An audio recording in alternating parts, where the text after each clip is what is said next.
I hadn't been home in 3 years.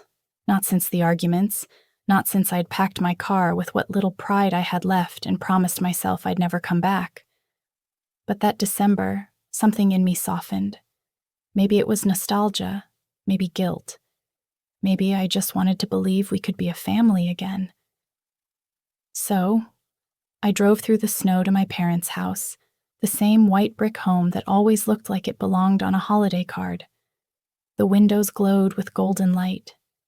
Inside, I could already hear laughter, my mother's sharp, rehearsed kind, and my father's booming voice that always sounded like performance. I took a deep breath, smoothed down my thrift store dress, and stepped inside carrying a small box of homemade cookies. The smell of pine and cinnamon hit me instantly, warm and familiar, like walking into a memory I didn't fully trust anymore. "Clara!" my mother exclaimed, her tone surprised but not exactly happy. My sister Melissa appeared behind her, perfect as ever, hair curled, dress shimmering, wrists heavy with jewelry. She looked like she'd stepped out of a magazine ad for a life I was never invited into. I smiled anyway, handed my mother the cookies, and said, "I thought I'd bring something sweet." She looked at the box like it was a used napkin. "Oh, that's lovely," she said flatly, placing it next to a table covered in expensive catering trays. I could already feel it, the imbalance, the invisible ranking that never changed. The living room glittered with decorations. A tree so tall it nearly touched the ceiling. Wrapped boxes stacked like stage props. I hesitated, glancing at them, until my father clapped his hands and said, "Now everyone, remember, we all agreed not to do gifts this year, just family time. That's what matters." He looked right at me when he said it, as if reminding me not to expect anything. I nodded, embarrassed that I'd even brought cookies. Then Melissa laughed, that high, delicate laugh she used when she was about to make something worse. "Oh, but, Dad, you forgot one thing," she said, her eyes gleaming. She reached under the tree and pulled out a small velvet box. My mother gasped, theatrically, of course, and Melissa opened it to reveal a diamond necklace, glittering under the lights. My mother clasped her hands to her chest. "It's from us," she said proudly. "A little something for our girl." The room erupted in approval. Laughter, cheers, clinking glasses. Everyone looking at Melissa like she was the embodiment of joy. And me? I stood there, frozen, holding my box of cookies like an idiot. My father patted my shoulder and said, "You understand, don't you?" We didn't want to make anyone feel left out. The lie was so polished, so smooth, it almost sounded kind, but my chest felt tight, like something inside me cracked open. The kind of pain that doesn't come from surprise, but from confirmation. I forced a smile, pretending it didn't matter, pretending the humiliation wasn't burning through me. Melissa walked past, the necklace catching the light, her perfume lingering behind her. "Maybe next year you'll join the No Gift Club too," she joked. Everyone laughed again. Everyone except me. After a while, I slipped outside. The air was cold, sharp enough to sting. Snowflakes melted against my cheeks as I looked up at the glowing windows, hearing their laughter echo through the glass. I could still see Melissa twirling in her new diamonds. My hands trembled in my pockets. I whispered the truth into the quiet winter air, just loud enough for me to hear it. They lied to my face. The drive home felt endless. Snow fell in thick sheets, soft against the windshield, but heavy enough to blur the world into silence. The radio was off, my phone buried deep in my coat pocket. All I could hear was the faint hum of the engine and the sound of my own breath, shaky and uneven. Their voices kept replaying in my head, my mother's cheerful lie, my father's patronizing smile, Melissa's laughter cutting through it all like glass. Every word felt scripted, rehearsed, like they'd planned the whole thing. The timing, the announcement, the necklace, all of it. And I had walked right into it, the good daughter coming home for Christmas. I gripped the steering wheel tighter as another memory surfaced. My grandmother's jewelry box. She'd promised it to me before she died, said it belonged to the one who appreciated meaning more than money. I remembered the weight of the gold bangles, the tiny locket she wore every day of her life. I hadn't seen them since. When I'd asked my mother about it years ago, she told me they'd been lost during a move. But tonight, sitting at that table, I remembered something else. Melissa wearing a pair of earrings that looked exactly like my grandmother's. "They're vintage," she'd said casually when I'd asked about them once. "Mom found them in an antique shop." I believed her. I always believed her, because believing was easier than knowing. The highway lights streaked across my windshield, blurring into yellow ribbons as I blinked back tears. The humiliation from the party wasn't new. It was just the latest version of the same story, them deciding what I deserved and what I didn't.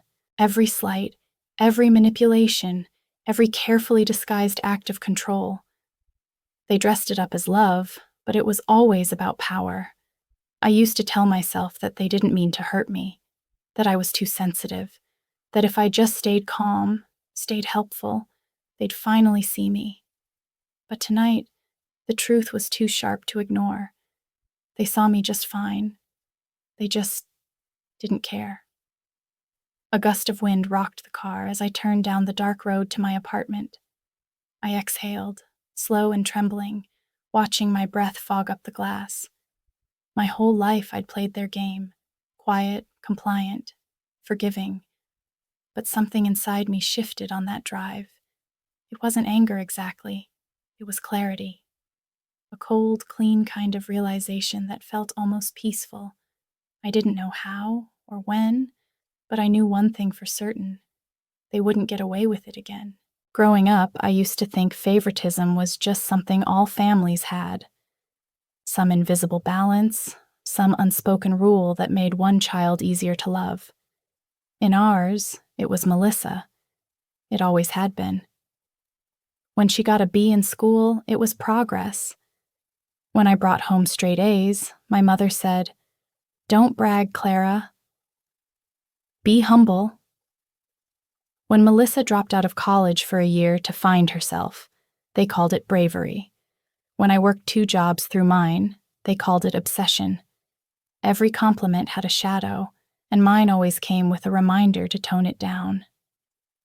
It's strange how long I tried to earn what should have been given freely. I brought them gifts on birthdays, wrote long letters trying to explain how much I loved them. They never replied to those letters. But when Melissa posted a photo online, they'd write paragraphs under it, calling her their pride and joy. Even when I helped pay for my father's heart surgery, draining the small savings I'd built, they thanked Melissa for organizing it. I remember sitting across from them at the hospital cafeteria, listening as my mother said, "We're lucky to have her, aren't we?" Melissa smiled, took the credit, and I said nothing. I didn't want to ruin the harmony that was my mother's favorite word. Whenever I tried to speak up, she'd sigh and say, "We just want peace, Clara. You're always so dramatic." Back then I believed it. I thought silence was maturity, that swallowing pain meant love. But after that Christmas night, every old memory started to sting in a new way. I opened my laptop one evening and began scrolling through old emails, bank transfers, messages, photos, little breadcrumbs of truth scattered across years. Every favor they'd asked, every loan that was never repaid, every time they'd made me believe I was helping, when really I was being drained. One by one, I saved everything. I didn't know what I would do with it, but I knew I needed to see it for what it was. Not a misunderstanding, not family chaos. It was control, dressed in smiles, wrapped in tinsel, and tied with a bow that said love.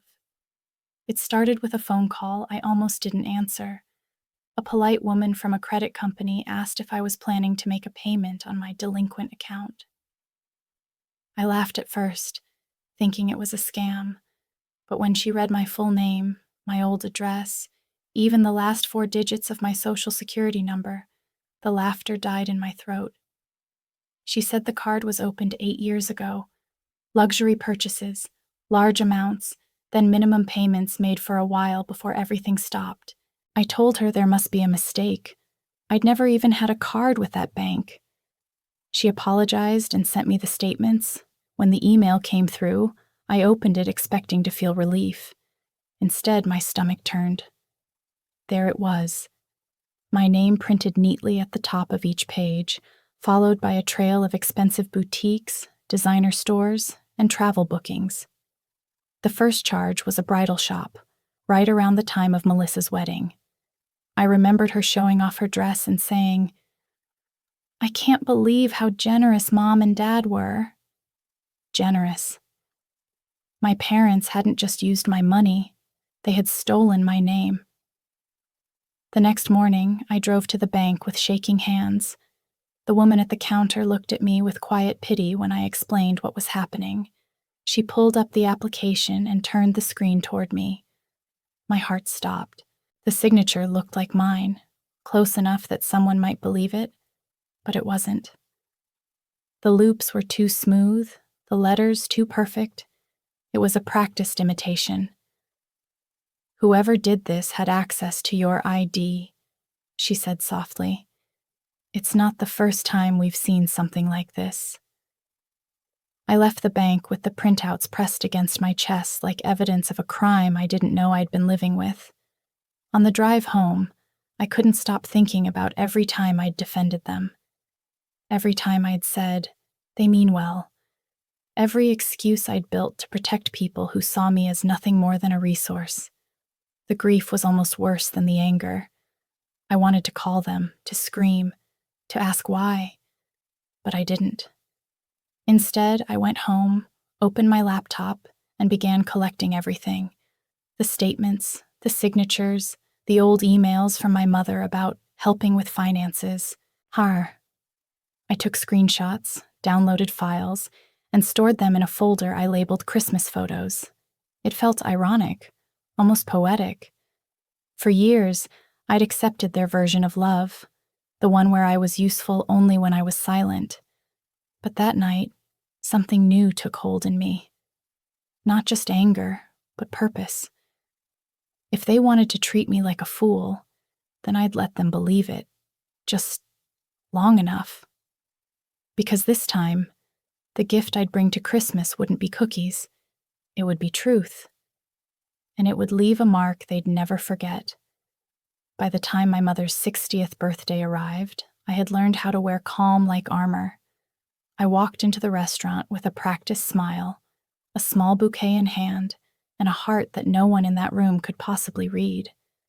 The place was expensive, all crystal light and polished marble, the kind of setting my parents lived for. It wasn't a celebration. It was a performance. My mother greeted me like she was greeting a guest on camera, her voice high and false. "You made it. I wasn't sure you'd come." I smiled and said, "Wouldn't miss it." Across the table, Melissa was already in full glow. Red dress, champagne flute, and that perfect laugh that made everyone turn their heads. The speeches began. My father stood, tapping his glass, and started boasting about his girls.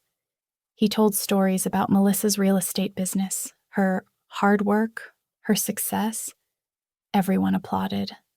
I sipped my drink and said nothing, because I knew exactly where that money came from. The accounts she'd drained using my name, the credit she'd taken from my life. Melissa smiled across the table, her eyes meeting mine for a brief second. There was no guilt there, only satisfaction. She knew I knew. And she also knew I'd never dared to fight back. At least, not yet. As the dinner went on, I started to notice the little details I'd missed before. My father's business partners laughing too loud at his stories, his forced charm hiding the tension in his jaw, the way my mother's hand lingered on her wineglass whenever finances came up. It was all so fragile, a world built on lies, polished just enough to keep from cracking in public. I didn't feel rage anymore. What I felt was colder, sharper. I realized they thrived on my reactions, my tears, my silence, my forgiveness. But exposure, that would be something they couldn't control. When the waiter poured champagne for the toast, my father raised his glass and said, "To family." The word hung in the air like smoke. Everyone cheered, clinking glasses, laughing under the golden light. I raised mine too, smiling just wide enough to pass. Inside, I whispered the truth to myself, the promise that would carry me through the next months. Next Christmas, I thought, they'll finally unwrap what they've earned. The months that followed became a kind of quiet war. From the outside, my life looked normal. Same job, same apartment, same polite texts to my parents. But beneath that surface, everything had shifted. I wasn't their obedient daughter anymore.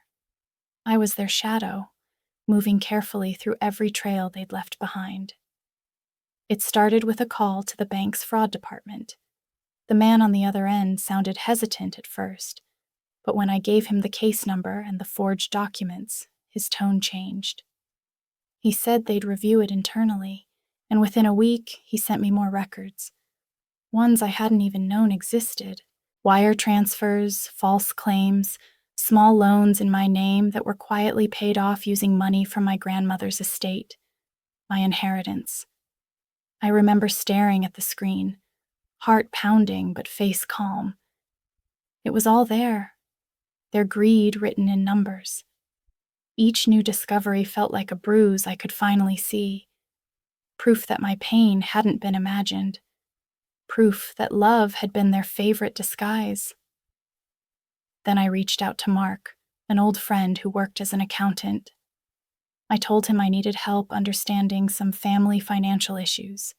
He didn't ask questions, just ran a few checks for me. A few days later, he called back, his voice low. "Clara, some of these tax documents in your name look wrong. They've used your information to claim deductions that shouldn't exist. Forged tax filings, stolen accounts, all wrapped neatly under my identity." I thanked him, pretending I wasn't shaking. When I hung up, I sat at my desk in silence, staring at the folder on my laptop, the one labeled Christmas photos. Inside, each file was another piece of their deception. I thought about confronting them, about calling and screaming until my voice broke, but that wasn't what I wanted anymore. Rage burns out fast. Precision lasts. So instead, I started planning. Slowly, carefully, every document saved, every piece of evidence organized. I practiced my calm voice in the mirror, the same one they'd taught me to use when they wanted me silent. Revenge, I realized, wasn't about destruction. It was about truth, delivered so clearly, so undeniably, that even they couldn't twist it. By the time December came again, I knew exactly what I was going to do. One last Christmas, one last gathering, and one final gift, the kind that doesn't sparkle, but scars. The invitation came in early December, tucked between glossy Christmas cards and bills I hadn't opened yet. My mother's handwriting, perfectly looped, read, "We'd love for you to join us again this year. Let's put the past behind us." I stared at the words for a long time, hearing her voice in them. Sugary, practiced, the kind of tone that sounds warm if you don't know what's underneath. I could almost picture the conversation that led to it. My father saying, "She'll come, she always does." Melissa laughing. "Of course she will. She can't stay mad forever." They expected me to play my part, to show up, smile, and pretend nothing ever happened. So, I did what they'd least expect. I accepted. I called my mother that evening, keeping my voice steady, soft. "I'd love to come. I said. "I'll even bring a special gift for everyone." There was a pause, just long enough for me to imagine her grin. "That sounds wonderful, dear," she replied. A few days later, Melissa texted me. "Hey sis, so glad you're coming. Can you help me pick out a dress? I want something elegant but not too showy." The message dripped with false sweetness, but I played along. I told her what would look nice, complimented her taste, and even sent a few suggestions. Every word I wrote was a thread in the web I was spinning. When I went shopping for my own outfit, I chose something simple, a soft gray dress, understated and calm. The kind of thing that blended in, that didn't fight for attention. I wanted my silence to do the talking this time. As the day approached, I could feel my pulse quicken. I wasn't nervous. I was steady, focused. It was strange, walking toward the same people, the same house, with such quiet certainty. The same lights would be hung, the same tree perfectly trimmed. The same laughter would echo through those walls. But this time, I wasn't going there to belong. This time, I was going to finish what they started. And when I left that house again, I wouldn't be carrying cookies. I'd be carrying closure. The house was exactly as she remembered, glowing too bright, smelling of cinnamon and money.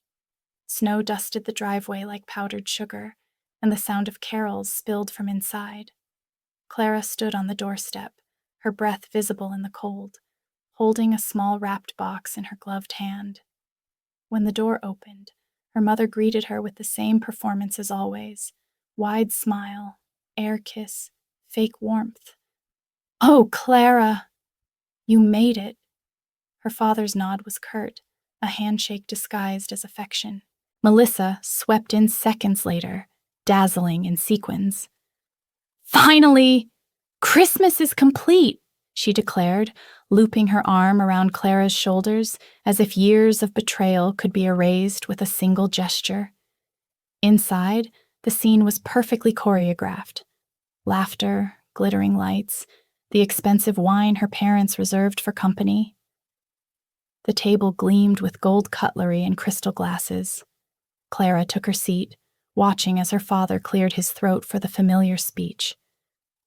"As we've done every year," he began, "we're focusing on gratitude, not gifts. Family means more than material things." Clara almost smiled, of course. The same charade. Right on cue, Melissa giggled. "Speaking of gratitude," she reached beneath the tree and pulled out a velvet box. We couldn't resist. "This one's for you, Dad." Inside was a silver watch, gleaming, expensive, inscribed. Her mother clapped, pretending to be surprised. "Oh, Melissa, you shouldn't have!" Clara's fingers curled under the table. The hypocrisy was almost artful. Her parents' faces glowed with pride, their daughter of choice beaming in her own spotlight. Clara felt her pulse rise, but she didn't interrupt. She waited. She watched. She let the moment stretch until the laughter faded into the clinking of cutlery and the soft hum of background music. When the plates were cleared and the wine glasses emptied, she stood, quietly, calmly. "I know we said no gifts," she began, her voice even, almost gentle, "but I brought something small. Something personal." Her parents exchanged a wary glance. Melissa smirked. "Oh, come on, Clara, you didn't have to." Clara smiled faintly. "Oh, I did." She placed the small box on the table. Her father leaned forward, expecting jewelry or maybe a sentimental trinket. But when he lifted the lid, there were no ribbons, just neatly folded papers and a silver flash drive. "What's this?" her mother asked, the cheer thinning from her tone. Clara looked at each of them, her gaze unflinching. "Proof," she said softly, "of everything you've stolen from me. The forged credit cards, the inheritance you sold, the tax documents in my name." The room fell silent. Melissa's fork slipped from her hand. Her father's jaw tightened. Her mother's painted smile trembled, but didn't fall. For the first time in her life, Clara didn't flinch at their silence. She let it stretch. Long, heavy, biblical. "Merry Christmas," she thought. For a moment, no one breathed. The only sound was the faint crackle of the fireplace behind me. My father's face turned the color of wine, his hands gripping the edge of the table so tightly his knuckles whitened. My mother blinked fast, like she could blink her way out of what she was hearing. Melissa just sat there, frozen, her lips parted in disbelief. "What kind of sick joke is this?" my father finally said, his voice sharp enough to cut glass. I met his eyes. "It's not a joke. It's your handwriting, your accounts, your lies." My mother reached across the table, her voice trembling. "Clara, sweetheart, please. This isn't the time or the place. You're upsetting everyone." I laughed, softly. "You mean I'm ruining the show?" A few of their friends exchanged uneasy glances. Someone coughed. The room had gone from glittering to suffocating in a heartbeat. Melissa leaned forward, eyes blazing. "You're jealous," she hissed. "You always have been. You can't stand that they actually love me."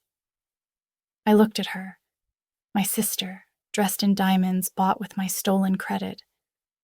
"You're right," I said. "I don't stand it anymore." I reached into my bag and pulled out the stack of papers I'd prepared. Statements, emails, forged signatures. I laid them out on the table, one by one.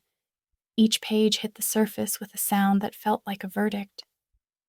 "This is the card you opened in my name," I said quietly. "This is the jewelry you sold. And this," I held up the final page, "is the tax document you signed pretending to be me." My father's chair scraped back suddenly. "Enough!" he roared. "You're humiliating this family." I didn't move. "No," I said. "You did that years ago. I'm just giving everyone the evidence." My mother's face crumpled, but even then she tried to keep her voice sweet. "We can fix this privately, darling. Let's not make a scene." People are watching. I could feel my hands shaking, but my voice stayed steady. "They should watch. They should see what family looks like when you peel away the wrapping." Her smile cracked. Then suddenly, she lunged across the table, grabbing for the papers. "Stop it! Give me those!" I stepped back before she could reach me. My heart was pounding, but the fear was gone. "You taught me to give," I said softly, holding the pages just out of reach. "This time, I'm giving the truth." Gasps rippled through the guests. My father stood motionless, red-faced and silent. Melissa looked away, ashamed or afraid. I couldn't tell which. The music had stopped, the laughter long gone. What filled the room now wasn't chaos. It was clarity.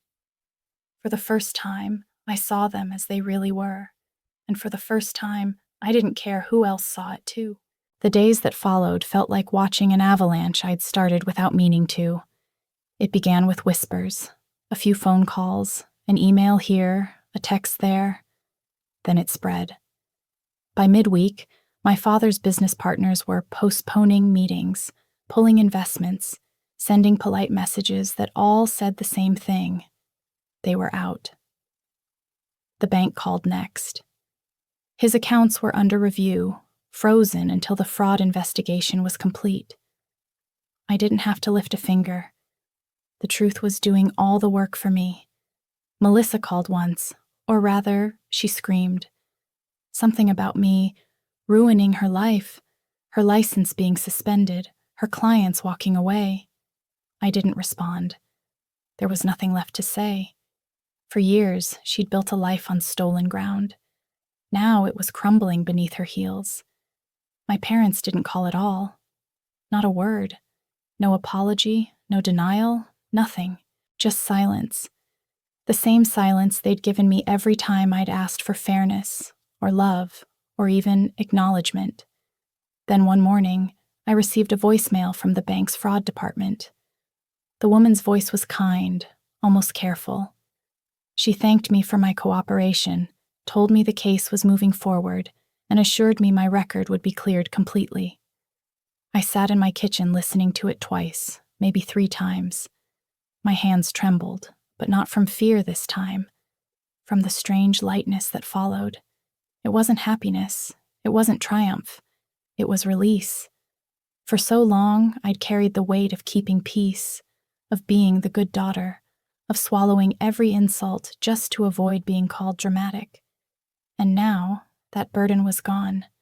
The house I once called home, with its golden lights and perfect lies, was just a memory, a hollow shell that finally echoed the truth.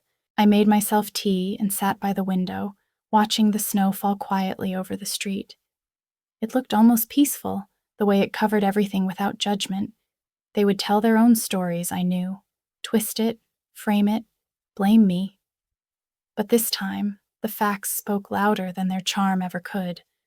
I didn't destroy my family, I just stopped protecting their lies. A year later, Christmas felt different. No grand house, no champagne, no rehearsed laughter echoing off marble floors. Just my apartment, softly lit by a string of warm lights and the scent of cinnamon drifting through the air. The tree was small, uneven, and perfect. Around it sat a few friends, people who had stood by me when the world tilted. We laughed easily, not to impress anyone, but because it felt good to. There were no expensive gifts this time, only small things wrapped in recycled paper, a book someone loved, a candle, a handwritten note. It wasn't about display, it was about meaning. For once, I wasn't bracing for a comment or a jab hidden behind a smile. I wasn't waiting for approval. The silence in the room wasn't heavy anymore, it was peace. After dinner, I went to the mailbox downstairs, mostly out of habit. Among the flyers and bills was a single envelope with my father's handwriting on it. My name looked different now, shaky, uneven. I stood there for a moment, my heart stilling the way it used to before bad news. Then I carried it inside. The card inside was simple. On the front, a snow-covered cabin. Inside, his message. I'm sorry for how things happened. We were under a lot of pressure. I hope one day you'll understand I read it once, twice. The words were weak, like an apology that couldn't stand on its own feet. Pressure. That was always the excuse. For the lies, the favoritism, the fraud. There was always something else to blame. Never them. I held the card over the candle on the table. The flame caught slowly, curling the edges, turning the paper black. The smoke rose in thin ribbons, soft and silent. I watched until it was nothing but ash. Then I whispered, "Merry Christmas." Not with bitterness, not with triumph, but with something gentler, freedom. Outside, snow began to fall again, light and quiet. I curled up on the couch, surrounded by people who saw me for who I was, not what I could give. The world had finally gone still, and for the first time in my life, that stillness didn't scare me. It felt like home. The cemetery was quiet that morning, the kind of quiet that only winter knows. Snow covered the ground like a clean slate, untouched and forgiving. I walked the narrow path toward my grandmother's grave, the locket heavy in my palm. It was the only piece I'd managed to reclaim. Small, silver, engraved with her initials. She used to say it carried luck. Maybe it finally had. I knelt, brushing the snow from her name, the letters still sharp after all these years. "Hi, Grandma," I whispered. My breath came out like smoke, vanishing into the air. "I think you'd be proud of me." It took a while, but I finally stopped letting them take what you left me, what you taught me. The cold bit at my fingers as I placed the locket on the snow. It looked fragile there, but somehow right. a circle finally closing. You always said love isn't about things, I murmured. You were right. It's about truth and peace. For a moment, I just sat there, listening to the wind move through the trees. The anger that once kept me alive had softened into something else. Not forgiveness, not entirely, but peace. Because forgiveness, I realized, isn't forgetting. It's choosing not to carry their poison anymore. I stood, watching the pale morning light spill across the snow. It glowed faintly, like even the cold had learned how to forgive. When I turned to leave, I felt lighter. Not because everything was fixed, but because I'd finally reclaimed what mattered, my dignity, my truth, myself. And as I walked away, the world felt quiet, honest, and whole again. Peace doesn't come from revenge. It comes from reclaiming who you are after the damage is done. When a lifetime of family deceit surfaces at Christmas, one woman turns betrayal into justice, proving that sometimes the most powerful gift you can give is the truth.